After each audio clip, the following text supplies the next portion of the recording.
Everybody, my name is Melody Malone, and I am a worship leader and a part of the Passion Movement here in Atlanta, Georgia. Today's verse of the day is 2 Timothy 1:7. And the Spirit God gave us does not make us timid, but gives us power, love, and self-discipline. So the verse comes from a letter that Paul is writing to Timothy. We would consider Paul Timothy's mentor. So Paul's just writing to encourage Timothy. And he starts off by saying, hey, remember your family. Remember the faithfulness of your mom and of your grandmother. And then he says, and remember this. Remember the day that you were called, that you were ordained to be a messenger of the gospel of Jesus.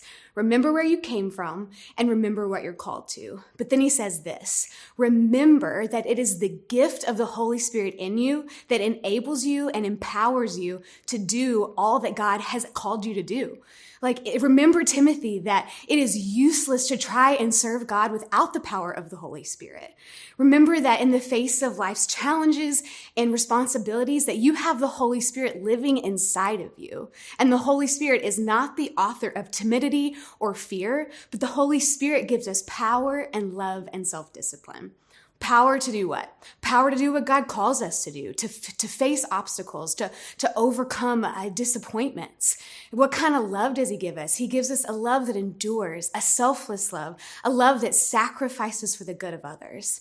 And then what does he mean by self-discipline? Another translation says a sound mind here. And so I think he's just saying the Holy Spirit, he gives us a wisdom that guides our use of this power and this love. A sound mind is not one full of fear or confusion or irrationality, but a sound mind is one of wisdom. And so I think that what Paul is encouraging Timothy with is the same encouragement for us today. Remember where you've come from. Remember that you are meant to be exactly where you're at because God has a purpose for you in that space.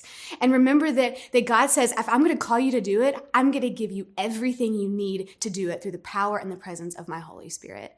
So whatever you're up against today, my prayer is that we'll remember that as children of God, our inheritance is not one of fear and timidity, but one of love and power and self-discipline.